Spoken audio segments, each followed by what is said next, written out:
Jessore IT পার্কে চালডাল.কমের call centre কর্মীরা আন্দোলনের পর বেতন পেলেও ভাগ্য খোলেনি ডেলিভারি কর্মীদের।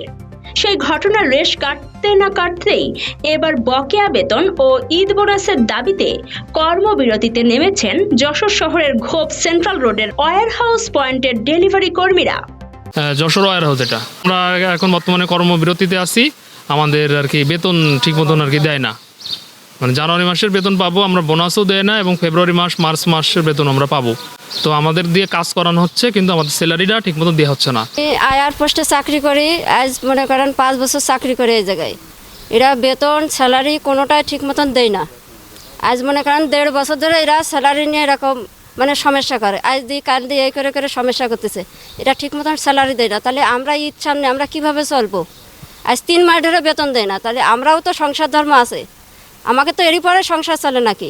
বৃহস্পতিবার সকাল থেকে কাজ বন্ধ রেখে অবস্থান নেন প্রায় 25 জন ডেলিভারি কর্মী। আমি এখানে আছি প্রায় 4 থেকে 5 বছর।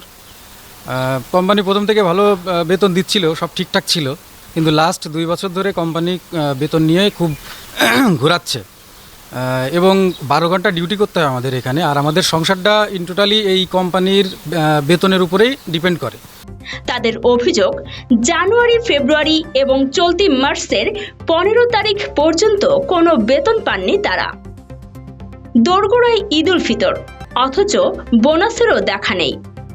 বারবার আশ্বাসের পরও পাওনা পরিশোধ না করায় চরম দুশ্চিন্তায় পড়েছেন এই স্বল্প আয়ের মানুষগুলো। আন্দোলনকারীরা বলছেন, পরিবারের জন্য ঈদের বাজার বা সন্তানদের নতুন পোশাক কেনা এখন তাদের কাছে অসম্ভব হয়ে দাঁড়িয়েছে। দেয়ালে পিঠ থেকে যাওয়ায় বাধ্য হয়ে তারা এই আন্দোলনের পথ বেছে নিয়েছেন। এদিকে কর্মীদের কর্মবিরতিতে বিপাকে পড়েছেন সাধারণ গ্রাহকরা। ডেলিভারি পয়েন্টে জমে আছে বিপুল পরিমাণ পণ্য। যশোর শাখার ব্রাঞ্চ ম্যানেজার দ্রুত সমাধানের আশ্বাস দিলেও কর্মীদের দাবি একটাই, আজকের মধ্যেই বকেয়া ও বোনাস পরিশোধ না করলে কাজে ফিরবেন না তারা। রোহিত হোসেন রনির তথ্য ও ভিডিও চিত্রে কাজী সাইমা, রাত দিন নিউজ।